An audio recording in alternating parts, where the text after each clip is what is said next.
Kalena dhammat sawanang etammang kalamuttamang.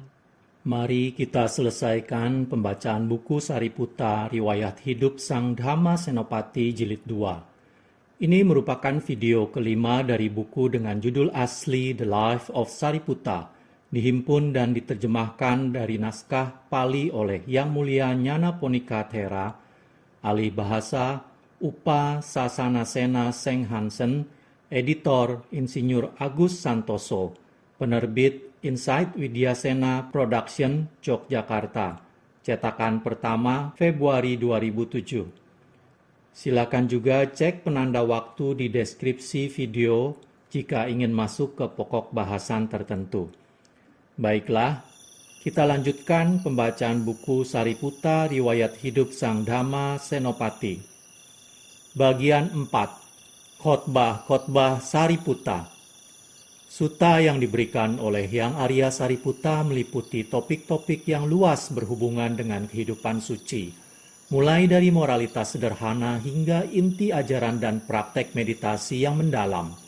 Sebuah daftar dari ajaran-ajaran Sariputta bersama dengan penjelasan yang singkat terhadap masing-masing topik diberikan di bawah ini. Susunan ajaran-ajaran ini dalam Sutta Pitaka tidak memberikan indikasi apapun bahwa mereka disusun menurut urutan kronologis waktu di mana ajaran tersebut disampaikan. Beberapa di antaranya, bagaimanapun, berkenaan dengan peristiwa-peristiwa tertentu yang memungkinkan bagi mereka untuk diberikan pada masa hidup Sang Buddha. Salah satunya adalah Anatta Pindika Sutta, dibabarkan tepat sebelum kematian penyokong utama tersebut. Majjhima Nikaya, nomor 3, Pewaris-pewaris Dhamma atau Dhammadayada Sutta.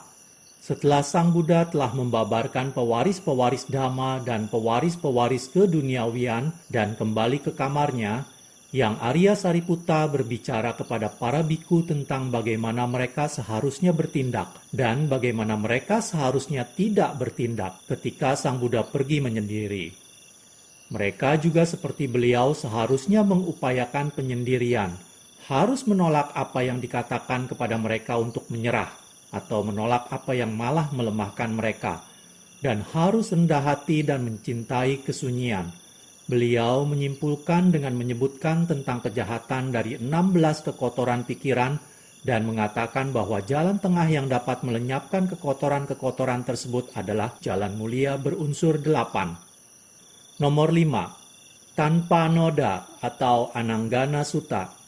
Dalam 4 jenis manusia, mereka yang bersalah atas suatu kejahatan dan mengetahuinya, dan mereka yang bersalah dan tidak peduli atas kesalahan tersebut, mereka yang tidak bersalah dan mengetahuinya, dan mereka yang tidak bersalah dan tidak mengetahuinya.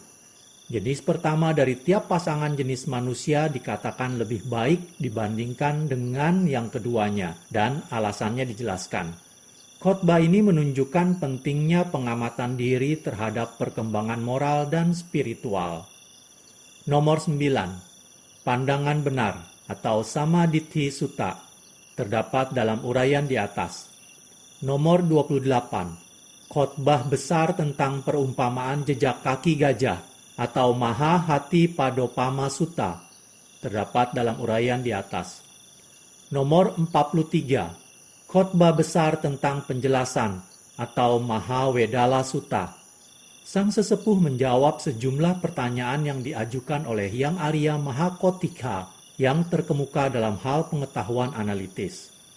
Sariputta menggabungkan pertanyaan bagus ini dengan jawabannya yang jelas dan cemerlang. Pertanyaan-pertanyaan yang diajukan dan jawaban-jawaban yang diberikan diperluas dari istilah-istilah penyelidikan analitis, mulai dari posisi kebijaksanaan dan pengertian benar hingga aspek-aspek meditasi yang halus. Nomor 69.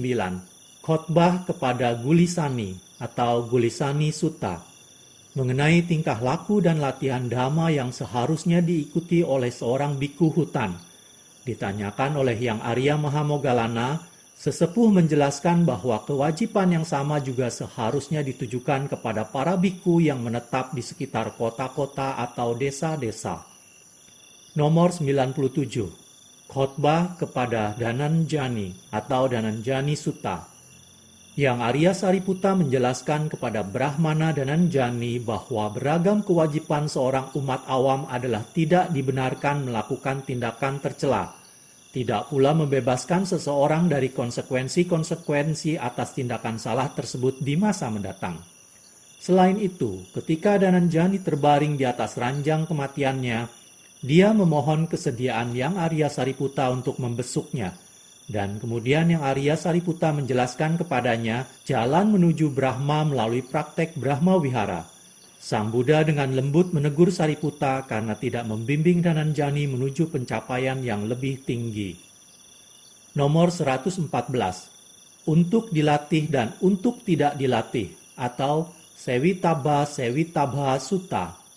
Yang Arya Sariputta menguraikan atas uraian-uraian singkat yang diberikan Sang Buddha mengenai apa yang seharusnya dilatih, ditanam, atau dimanfaatkan, dan apa yang tidak. Hal ini ditunjukkan dengan 3 saluran perbuatan, yaitu tindakan, ucapan, dan pikiran. Dalam hubungannya dengan perilaku dan sudut pandang mental, 6 objek indera, dan syarat-syarat menjadi seorang biku. Nomor 143. Khotbah kepada Anattha Pindika atau Anattha Pindikowada Sutta. Yang Arya Sariputta diminta membesuk Anattha Pindika yang terbaring di ranjang kematiannya, dan beliau menegur Anattha Pindika untuk melepaskan pikirannya dari pencapaian apapun, dimulai dari 6 organ indera. Inilah cara seharusnya kamu melatih dirimu sendiri, perumah tangga. Aku tidak akan melekat pada mata ini, dan kesadaranku tidak akan melekat pada mata ini. Demikianlah perumah tangga, kamu harus melatih dirimu sendiri. Hal yang sama diulang untuk kelima organ lainnya. 6 objek indera, 6 jalur kesadaran, 6 saluran kontak, 6 saluran perasaan yang timbul dari adanya kontak, 6 elemen, 5 kelompok pembentuk kehidupan, 4 jhana, dan diakhiri dengan pelepasan dari dunia ini dan dunia-dunia lainnya. Pelepasan dari segala sesuatu yang terlihat, didengar, dirasakan, dan dipikirkan. Dari segala sesuatu yang ditemui, dilihat, dan dikejar dalam pikiran. Ringkasnya, ketidakmelekatan haruslah dilatih. Dimulai dengan apa yang bagi orang sakit akan menjadi perhatian utamanya, panca inderanya dan fungsinya masing-masing. Hal ini dilakukan agar ketidakmelekatan lebih mudah dilatih. Pastilah akan memiliki efek yang dalam menembus, tenang, membebaskan, bahkan menggembirakan bagi pikiran umat awam yang terbaring sakit itu. Inilah yang Sariputta, guru terlatih, dengan jelas maksudkan. Dan kenyataannya, ucapan Sariputta mempunyai efek seperti yang disebutkan, karena dalam naskah tersebut dikatakan bahwa Anattha Pindika tergerak oleh khotbah mulia tersebut. Anattha Pindika meninggal tak lama kemudian, dan terlahir sebagai dewa di surga Tusita. Digha Nikaya, nomor 28, atau Sampasadaniya Sutta. Sebuah pujian cerdas kepada Sang Buddha oleh Sariputta diucapkan di hadapan Sang Buddha dan menyatakan kualitas tiada taranya atau anuttariya dari ajaran Sang Buddha. Sutta ini merupakan ekspresi dan juga merupakan pernyataan keyakinan mendalam yang dimiliki oleh Sariputta kepada Buddha. Sutta ini dapat dianggap sebagai pelengkap dari raungan singa Sariputta yang membentuk bagian pertama dari khotbah dan diulangi dalam Mahaparinibbana Sutta. Nomor 33. Pelafalan ajaran atau Sanggiti Sutta. Dan nomor 34. Khotbah kelompok 10 atau Dasuttara Sutta terdapat dalam uraian di atas. Anguttara Nikaya. Angka Romawi menunjukkan nomor kumpulan atau bab atau nipata, sedangkan angka Arab menunjukkan nomor sutta. Pembagian sutta dalam Anguttara Nikaya didasarkan urutan penomoran. 2 Romawi 37. Sama Citta Sutta, mengenai mereka pemenang arus, mereka yang kembali sekali lagi, dan mereka yang tidak lagi kembali, dan mengenai hal-hal apa yang menentukan tempat kelahiran yang masih mereka jalani. 3 Romawi 21. Mengenai pengklasifikasian lain dari orang-orang suci atau Arya Pugala, yaitu sang saksi tubuh, kaya sakhi, yang telah mencapai pengertian benar, dithipato, dan yang tercerahkan dengan keyakinan, Sada Wimutto. 4 Romawi 79. Sariputta bertanya kepada Sang Buddha mengapa upaya-upaya beberapa orang gagal, sedangkan yang lainnya sukses, dan bahkan ada yang sukses melebihi harapan mereka. Sang Buddha menjawab bahwa salah satu alasannya adalah kedermawanan atau kurangnya kedermawanan yang ditujukan kepada para pertapa, pendeta, dan bikhu. 4 Romawi 156. Mengenai 4 kualitas yang mengindikasikan kemerosotan atau perkembangan keadaan pikiran berfaedah. Di sini dijelaskan bahwa apabila seseorang menemukan dalam dirinya terdapat 4 kualitas tak berfaedah dan bahwa dia telah kehilangan keempat kualitas berfaedah, maka hal ini dikatakan sebagai kemerosotan seperti yang disebutkan oleh Sang Buddha. Keempat kualitas tak berfaedah adalah ketamakan yang berlebihan, kebencian yang berlebihan, kedunguan yang berlebihan, dan kurangnya pengetahuan dan kebijaksanaan. Sebaliknya, apabila seseorang menemukan dalam dirinya terdapat 4 kualitas berfaedah dan mengetahui secara pasti bahwa dia tidak kehilangan keempat kualitas tersebut, maka hal ini dikatakan sebagai perkembangan seperti yang disebutkan oleh Sang Buddha. Keempat kualitas berfaedah tersebut adalah melemahkan ketamakan, melemahkan kebencian, melemahkan kedunguan, dan memiliki pengetahuan dan kebijaksanaan. 4 Romawi 167. 4 jenis perkembangan dalam melalui jalan. 4 Romawi 171. Sariputta menguraikan khotbah ringkas yang dinyatakan oleh Sang Buddha mengenai 4 unsur pembentuk keberadaan diri atau atta bhava dan mengajukan beberapa pertanyaan. Jawaban Sang Buddha kemudian diuraikan oleh Sariputta dalam Samaccitta Sutta. 4 Romawi 172. Sariputta menyatakan bahwa beliau memperoleh 4 pengetahuan analitis atau Patisambhida Jnana 2 minggu setelah penahbisannya. 4 Romawi 173. Perbincangan dengan Mahakothika mengenai batasan yang dapat dijelaskan. Yang Arya Sariputta mengatakan, sejauh ketika 6 landasan kesan indera atau pasayatana dicapai, saudaraku, sejauh itu pula tercapai dunia yang penuh difusi atau papanca. Dan sejauh dunia yang penuh difusi dicapai, sejauh itu pula dicapai 6 landasan kesan indera. Demikian bila segala sesuatu memudar dan 6 landasan kesan indera berakhir, maka dunia penuh difusi akan berhenti dan menjadi tenang. 4 Romawi 175. Mengenai sama pentingnya pengetahuan dan perilaku benar atau wija carana demi akhir penderitaan. 4 Romawi 179. Mengenai alasan-alasan tercapai atau tidak tercapainya nibbana pada kehidupan sekarang ini. 5 Romawi 15. 5 alasan mengapa orang-orang menanyakan pertanyaan dengan kebodohan dan kedunguan, dengan maksud jahat dan iri, dengan suatu hasrat untuk mengetahui, tanpa memandang rendah, dengan pikiran, jika dia mampu menjawab pertanyaanku dengan benar, maka itu adalah hal yang bagus. Bila tidak, maka aku akan memberikan jawaban yang benar kepadanya. 5 Romawi 167. Mengenai bagaimana cara mengkritik para bikhu binaan. 6 Romawi 14 dan 15. Penyebab-penyebab kematian baik atau buruk seorang bikhu. 6 Romawi 41. Sariputta menjelaskan bahwa seorang bikhu dengan kekuatan supernormal barangkali menghormati sebatang pohon hanya sebagai batang yang solid, atau sebagai cairan, panas, atau berangin, atau sebagai sesuatu yang entah murni atau tidak murni, atau indah atau jelek, karena semua elemen-elemen ini dapat ditemukan dalam sebuah pohon. 7 Romawi 66. Mengenai penghargaan dan penghormatan, Sariputta berkata bahwa hal-hal ini berguna dalam melenyapkan upaya yang tidak baik dan mengembangkan apa yang baik. Penghargaan dan penghormatan tersebut ditujukan kepada Sang Buddha, Dhamma, Sangha, mereka yang berlatih, meditasi, penuh perhatian atau apamada, dan kepada semangat kebajikan dan kesantunan atau patisantara. Masing-masing faktor ini dikatakan merupakan kondisi yang saling berkaitan.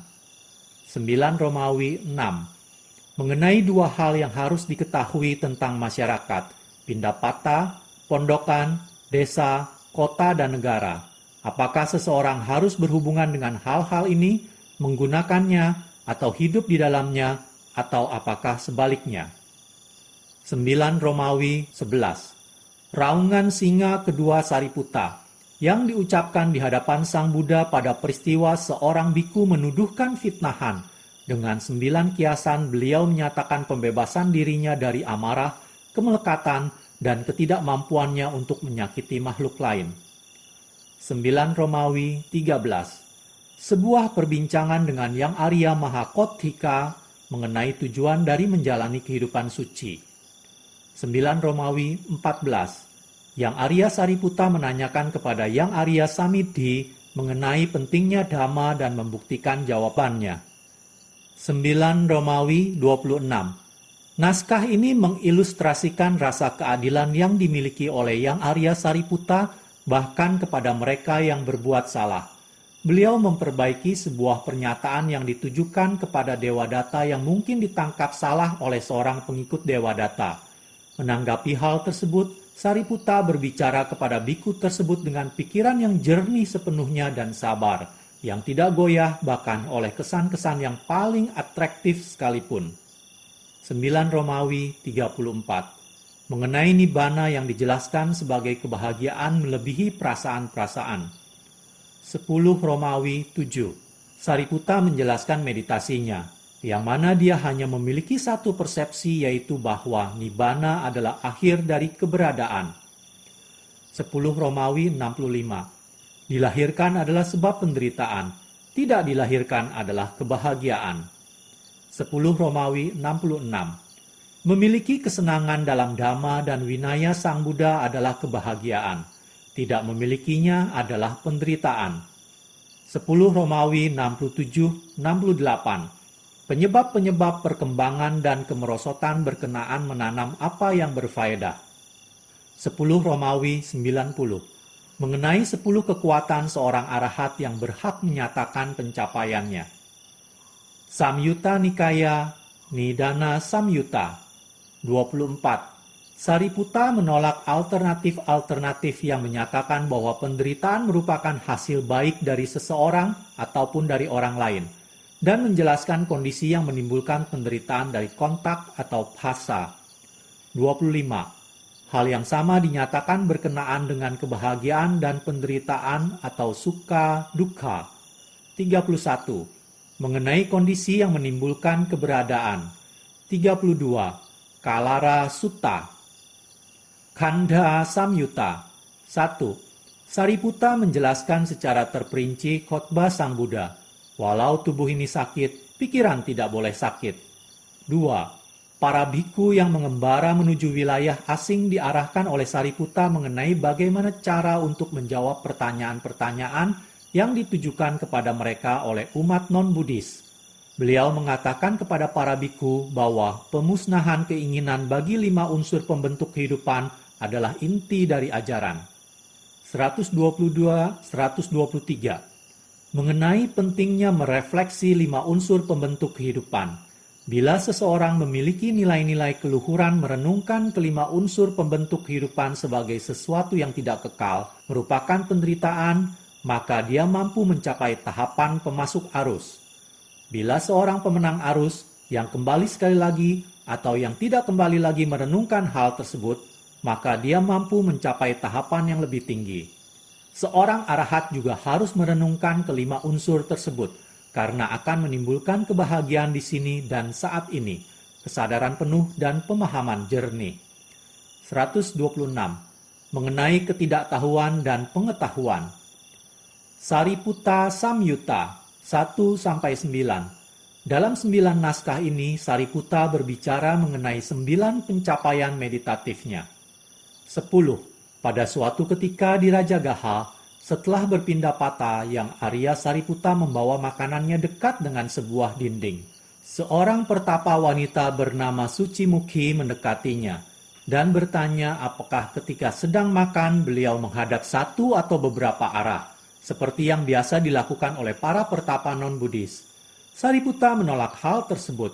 Beliau mengatakan bahwa beliau tidak menghadap ke arah manapun, tapi berpindah patah dengan perilaku yang benar, dan apa yang telah dia terima dengan benar, maka dia akan memakannya. Suci Mukhi begitu terkesan dan setelah itu dia pergi dari jalan ke jalan dan tempat ke tempat menyatakan dengan lantang, "Para pertapa Sakya mencari makanannya dengan cara yang benar. Berikanlah dana makanan kepada para pertapa Sakya." Salayatana Samyutta 232. Bukan perasaan dan objek-objeknya, melainkan keinginan untuk menikmatinya lah yang merupakan belenggu yang mengikat keberadaan. Jambukadaka Samyutta. Sariputta menjawab pertanyaan-pertanyaan yang diajukan oleh keponakannya Jambukadaka yang adalah seorang paribajaka. 1, 2. Beliau menegaskan bahwa nibbana dan kearahatan sebagai akhir dari keserakahan, kebencian, dan kedunguan. 3-16.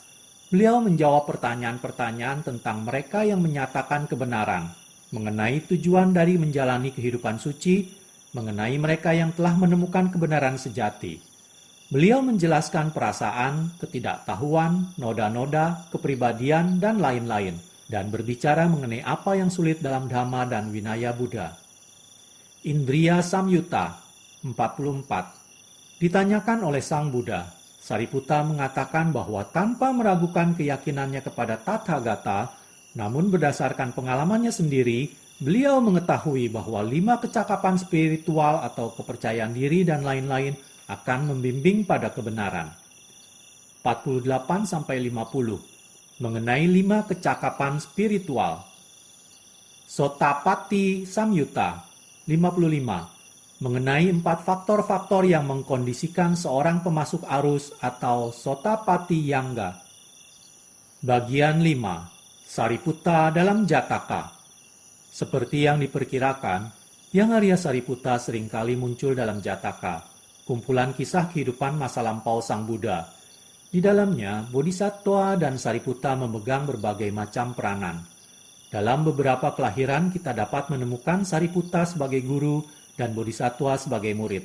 Seperti contoh dalam kisah-kisah Jataka, Susima 163, Culanandia 223, Silawamangsa 305, Karandia 356, dan Mahadhamapala 447.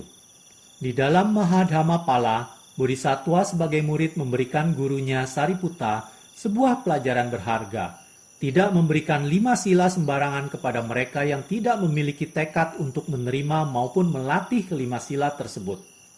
Di dalam beberapa kelahiran Sariputta terlahir sebagai seorang manusia dan Bodhisattva sebagai seekor binatang. Beberapa contohnya adalah Culanandia Jataka 223, Romaka Jataka 277, di mana Sariputta sebagai seorang pertapa bijaksana mengajar seekor ayam hutan, Bodhisattva. Bojajaniya Jataka 23 dan Dummedha Jataka 122. Di dalam kisah lainnya peranan mereka dibalik, seperti dalam kisah Jataka, Jarudapana 256 dan Kundaka Kuci Sindawa 254. Di mana Sariputta terlahir sebagai seekor binatang, sedangkan Bodhisattva sebagai seorang manusia. Terkadang, seperti dalam Kuru Ngamingga Jataka 206, mereka berdua terlahir sebagai binatang. Berikut adalah ringkasan kisah Jataka di mana tokoh lampau yang Arya Sariputta muncul. Lakhana Jataka 11. Sebagai rusa yang bijak dari 2 rusa jantan, masing-masing memimpin sekawanan rusa. Sariputta membawa kawanannya selamat kembali ke balik bukit dari jebakan berbahaya, sedangkan saudaranya yang bodoh atau Dewa Datta kehilangan seluruh kawanannya. Bojajaniya Jataka 23. Bodhisattva terlahir sebagai seekor kuda jantan yang gagah, sedangkan Sariputta terlahir sebagai seorang ksatria yang dipercayakan sebuah tugas untuk menangkap 7 raja yang saling bermusuhan. Dia berhasil dan berterima kasih atas stamina dan semangat juang kudanya. Wisawanta Jataka 69. Sariputta terlahir sebagai seekor ular yang menolak untuk menghisap kembali racun dari seorang laki-laki yang dipatuknya. Kisah Jataka ini diceritakan ketika Sariputta, sang siswa utama, berhenti memakan kue tepung yang disukainya, dan tidak pernah mundur dari keteguhan hatinya. Paro Sahasa Jataka 99. Sariputta terlahir sebagai murid seorang guru pertapa, dapat mengerti dengan singkat wejangan yang membingungkan, merupakan sebuah penegasan dari pikirannya yang menembus. Dumedha Jataka 122. Sariputta terlahir sebagai Raja Benares, dapat menghargai kesempurnaan ketika melihat sesuatu. Bodhisattva terlahir sebagai seekor gajah putih yang agung. Dewadatta terlahir sebagai Raja Magadha yang sebelumnya memiliki gajah tersebut, tapi akhirnya kehilangan gajah penuh dengan rasa cemburu. Rajowada Jataka 151. Sariputta dan Mahamoggallana keduanya terlahir sebagai pengemudi kereta tempur kerajaan. Saling berjumpa di suatu ruas jalan yang sempit. Mereka masing-masing mengharapkan ada yang mengalah duluan, dan mereka memutuskan hal tersebut dengan menyatakan kebajikan raja mereka. Sariputta yang rajanya adalah Bodhisattva memenangkan kontes tersebut dengan menunjukkan bahwa tuannya memiliki kebajikan yang lebih tinggi. Dia tidak hanya bertindak baik kepada mereka yang baik, tapi juga bertindak baik kepada mereka yang jahat. Alina Citta Jataka 156. Sariputta terlahir sebagai seekor gajah, menunjukkan nilai-nilai keluhuran. Kuru Ngamiga Jataka 206. Sariputta terlahir sebagai seekor burung pelatuk dan Mahamoggallana terlahir sebagai seekor kura-kura menyelamatkan hidup Bodhisattva yang terlahir sebagai seekor menjangan dari seorang pemburu Dewadatta. Kemudian burung pelatuk menyelamatkan kura-kura yang terpenjara. Cula Nandia Jataka 223. Terlahir sebagai seorang guru Brahmana yang bijak, Sariputta menasehati muridnya, Dewadatta, agar tidak berbuat kasar dan kejam, tapi nasihat yang diberikannya sia-sia belaka. Kundaka Kuci Sindawa Jataka 254. Sariputta terlahir sebagai seekor kuda yang mengagumkan milik Bodhisattva, yang terlahir sebagai seorang pedagang kuda. Menguntungkan seorang wanita tua miskin pemilik kuda tersebut sebelumnya. Jarudapana Jataka 256. Sariputta terlahir sebagai Raja Naga, menolong Bodhisatta, seorang pedagang, untuk mengangkut beberapa harta yang ditemukan. Vyaga Jataka 272. Pada kehidupan sebelumnya terlahir sebagai Yakha, Biku Kokalika tidak dapat hidup berdampingan dengan Sariputta dan Mahamoggallana, pun tidak dapat hidup tanpa mereka. Romaka Jataka 277. Sariputta terlahir sebagai seorang pertapa bijaksana melatih seekor ayam hutan sang Bodhisatta. Abhantara Jataka 281 dan Supata Jataka 292. Peristiwa yang terjadi di kelahiran terakhir Sariputta. Rahula, yang ibunya seorang bikuni, memohon Yang Arya Sariputta untuk mendapatkan jus mangga sebagai obat untuk sakit kembung yang dideritanya. Dalam 292, atas alasan penyakit yang dideritanya, Yang Arya Sariputta memperoleh nasi yang ditanak bersama dengan ghee dan dibumbui dengan ikan merah atau rohita matcha. Saiha Jataka 310.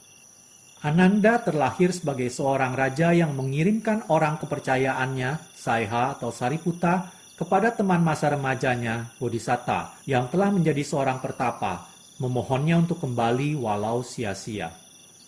Khantiwadi Jataka 313. Ketika Bodhisatta terlahir sebagai seorang pertapa bijaksana, pembabar ajaran kesabaran atau Khantiwadi, dan dianiaya oleh Raja Kalabu, Dewadatta, Sariputta terlahir sebagai komandan pasukan raja tersebut. Sariputta membalut luka-luka pertapa itu. Mamsa Jataka 315. Sariputta terlahir sebagai seorang pemburu dan Bodhisatta terlahir sebagai putra seorang pedagang, menjadi teman si pemburu dan berhasil membujuknya dengan kata-kata. Bodhisatta membuat Sariputta melepaskan pekerjaan kejamnya. Wanoraha Jataka 361. Pada kelahiran mereka yang terakhir kali, ketika siswa utama Sariputta dan Mahamoggallana sedang menyepi, seorang pengemis mengikuti mereka dan makan dari sisa-sisa makanan mereka. Mencoba untuk mengadu domba kedua siswa tersebut tapi selalu gagal. Baik Sariputta maupun Mahamogalana hanya tersenyum atas tuduhan dan menyuruhnya untuk pergi. Jataka ini mengaitkan bahwa peristiwa yang sama juga pernah terjadi di kehidupan sebelumnya, di mana si pengemis terlahir sebagai seekor serigala, sedangkan Sariputta dan Mahamogalana terlahir sebagai seekor macan dan singa. Koti Simbali Jataka 412. Sariputta terlahir sebagai seorang Raja Garuda atau Supana Raja, menyelamatkan sebuah pohon yang didiami oleh Dewa Pohon, Sang Bodhisatta. Kanha Dipayana Jataka 444. Sariputta terlahir sebagai seorang pertapa Ani Mandawiya, dituduh oleh raja atas tuduhan palsu. Dia memikul siksaan tersebut dengan tabah dan tanpa dendam, mengetahuinya bahwa itu adalah hasil dari kama jahatnya.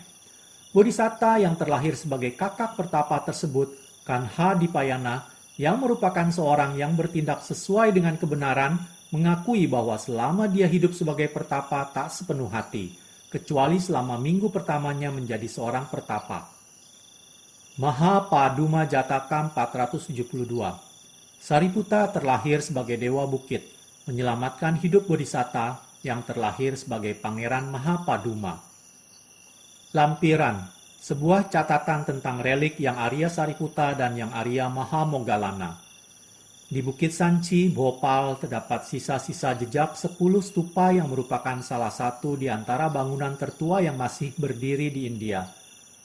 Oleh penampilan dan pahatan arsitektural mereka akan selalu dikenali sebagai bangunan bagian dari puncak kejayaan seni Buddhis.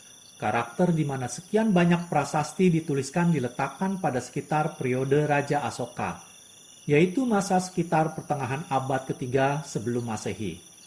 Beberapa dirawat dengan baik, sedangkan yang lain telah dikurangi selama berabad-abad sebagai gundukan tanah dan batu belaka. Di salah satu stupa inilah, stupa ketiga yang terkenal sekarang, yang oleh Sir Alexander Cunningham ditemukan relik dua siswa utama Sang Buddha, yaitu relik Sariputta dan Mahamogalana di tahun 1851. Sekitar waktu yang sama, lebih banyak relik kedua arahat tersebut ditemukan di dalam sebuah stupa di Satadhara, sekitar 6 mil jauhnya dari Sanchi. Saat memancangkan sebuah patil ke dalam pusat stupa di Bukit Sanchi, Cunningham menemukan sebuah lempeng batu yang besar, menjulang ke atas setinggi 5 kaki, tergeletak di arah utara-selatan. Di bawah lempeng ditemukan 2 wadah yang terbuat dari batu pasir kelabu, masing-masing dengan sebuah tulisan singkat dalam huruf Brahmi di penutupnya. Wadah yang mengarah ke selatan tertulis Sariputtasa atau relik Sariputta, sedangkan yang mengarah ke utara tertulis nama tokoh Mahamogalanasa atau relik Mahamogalana. Wadah yang berada di bagian paling selatan berisi sebuah peti datar terbuat dari batu stetit putih, lebih besar dari 6 inci lebar dan 3 inci tinggi. Permukaannya keras dan dipoles atau disemir, merupakan sebuah karya kerajinan manusia yang indah. Di sekeliling peti tercium samar-samar wangi kayu cendana yang dipercaya berasal dari sisa kayu yang dipakai selama proses kremasi. Sedangkan di dalamnya, di samping relik, berbagai macam batu berharga ditemukan. Peti ini berisi sebuah relik tulang yang Arya Sariputta, tidak sampai 1 inci panjangnya. Wadah batu yang mengarah ke utara berisi peti stetit lainnya, mirip dengan peti yang mengarah ke selatan tapi lebih kecil dan dengan permukaan yang lebih halus. Di dalamnya ditemukan 2 relik tulang yang Arya Mahamogalana, yang paling besar tidak lebih dari 0,5 inci panjangnya. Masing-masing dari kedua peti stetit ini memiliki sebuah huruf tinta yang dituliskan pada permukaan bagian dalam penutupnya. Sa untuk Sariputta dan Ma untuk Mahamogalana. Menurut Cunningham, Sariputta dan Mahamogalana adalah pengikut-pengikut utama Sang Buddha dan biasanya dianggap sebagai tangan kanan dan tangan kirinya. Dengan demikian, sisa-sisa mereka setelah meninggal tetap dipertahankan dalam posisi yang sama, yaitu di kanan dan kiri Sang Buddha seperti yang biasa mereka lakukan semasa hidupnya. Hal ini dijelaskan dengan kenyataan bahwa Sang Buddha biasa duduk menghadap ke arah timur. Di dalam stupa di Satadhara, salah satu dari kelompok yang dikenali Cunningham disebut dengan nama lokal Buddha Bhita atau Monumen Buddha. Dia menemukan 2 peti yang terbuat dari stetit bercorak pucat, Keduanya juga tertulis sama seperti yang di Sanchi, Sariputasa dan Mahamogalanasa berturut-turut. Stupa ini menunjukkan tanda-tanda telah dirusak oleh perampok, tapi relik-relik tulangnya ditinggalkan tak terganggu. Cunningham, yang merupakan seorang arkeolog handal, telah meninggalkan sejumlah catatan detil tentang segala penggalian yang telah dilakukannya, dan rasa terima kasih kepadanya sehingga otentisitas relik-relik terbukti melebihi semua keraguan.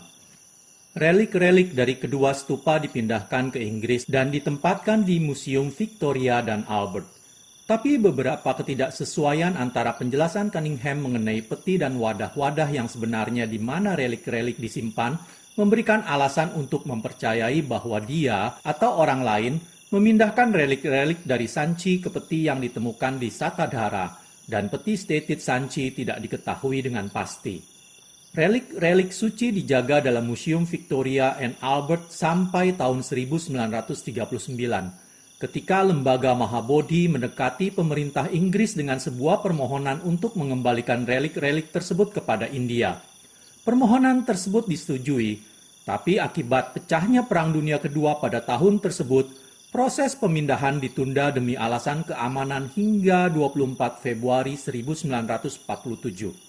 Pada tanggal tersebut, relik-relik suci itu diserahkan kepada perwakilan lembaga Mahabodhi bertempat di Museum Victoria and Albert.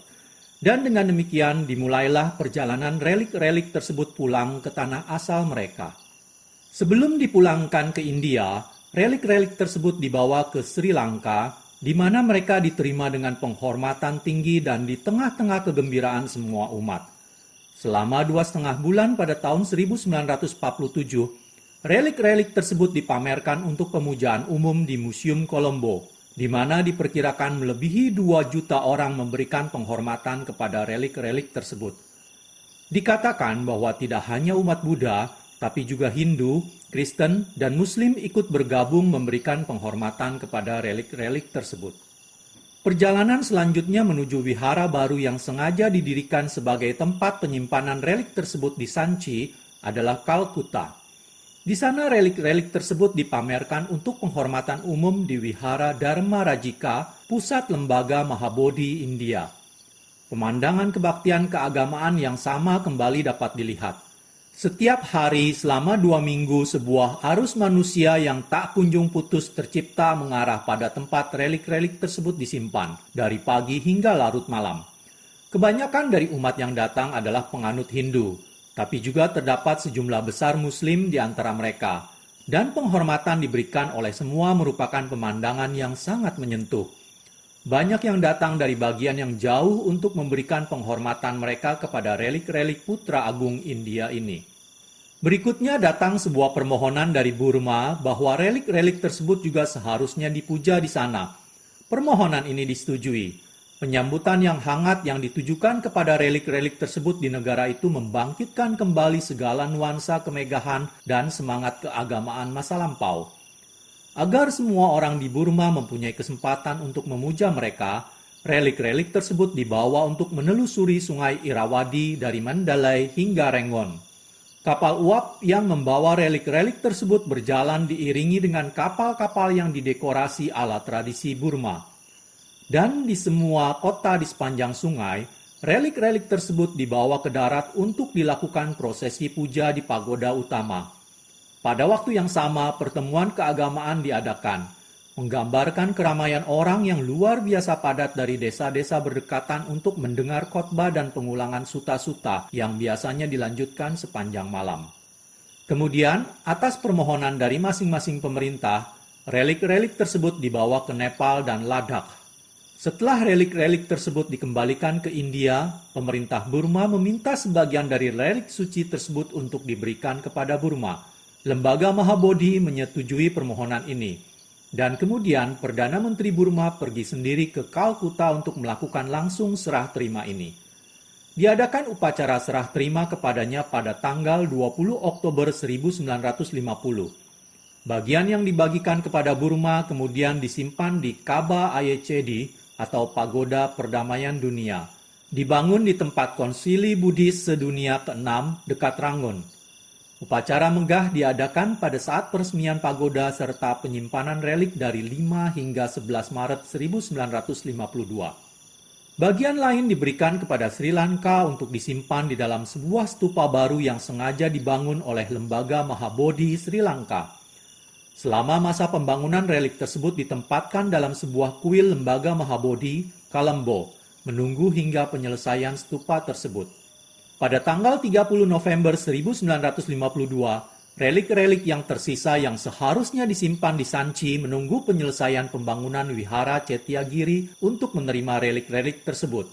Di sana, objek pemujaan terdalam bagi para peziarah dari semua negara Buddhis dan sebuah tanda mata terakhir dari kehidupan dua siswa yang memperoleh buah termulia dari ajaran Sang Buddha. Catatan kaki 47. Mengenai tempat tinggal Sang Buddha mendekati Parinibbana di desa Beluwa dapat dibaca pada Mahaparinibbana Sutta chapter 2 dalam kurung hari-hari terakhir Sang Buddha. 48. Mengenai Danau Cadanta ada di Himalaya. 49. Mengenai ibunda dari 7 arahat, yang dimaksud di sini 7 arahat adalah Sariputta dan ke-6 saudara-saudarinya. 50. Mengenai permintaan maaf yang Arya Sariputta kepada Sang Buddha sebelum parinibbana serta jawaban Sang Buddha ada di Wasinggasami nomor 7. 51. Penduduk kota Savatthi yang pergi keluar kota berduyun-duyun untuk mengunjungi yang Arya Sariputta dengan kepala mereka yang basah menunjukkan tanda berduka. 52. Upasika adalah umat rumah tangga untuk wanita. 53. Cunda Sutta ada di Satipatthana Samyutta nomor 13. 54. Samanera Cunda, pelayan yang Arya Sariputta adalah Cunda Samanudesa. Beliau adalah adik laki-laki yang Arya Sariputta. Sebelum beliau mencapai penahbisan biku, para biku biasanya memanggil dia dengan sebutan pemula Cunda. Dan bahkan setelah beliau menjadi seorang sesepuh pun beliau masih dipanggil demikian. 55. Uka Cela Sutta ada di Satipatthana Samyutta nomor 14. 56. Mengenai jawaban atas suatu pertanyaan ada dalam Milindapannya, yaitu pertanyaan mengenai mungkinkah kombinasi bertuah dari 3 tokoh terkemuka yang begitu dipenuhi dengan berkah kepada para dewa dan manusia terjadi semata-mata karena kesempatan. Jawabannya tersebut ada dalam Milindapannya adalah berdasarkan uraian dari Uka Cela Sutta. Jawaban dari Nagasena sesuai dengan catatan kaki 56 di Milindapannya itu ada di buku Milinda's Question, pertanyaan-pertanyaan Milinda oleh E.B. Horner. 58. Ini mengenai saat yang Arya Sariputta makan menghadap tembok dan ditanya oleh Suci Mukhi. Metode pengajaran Sariputta dalam khotbah ini mengundang perbandingan dengan metode Sang Buddha seperti dalam Sigalowada Sutta Digha Nikaya 31. 59. Seorang paribajaka artinya pertapa non-Buddhis. 60. Catatan mengenai relik dari yang Arya Sariputta dan Mahamoggallana sesuai urutan di kanan dan kiri seperti semasa hidup mereka di Bilsatops halaman 300. 61. Mengenai banyak juga umat agama lain yang ikut memberi penghormatan relik yang Arya Sariputta dan yang Arya Moggallana di Museum Colombo, Sri Lanka, ada di The Cynosure of Sanchi halaman 28. Kalena dhammat savanang etamang kalamuttamang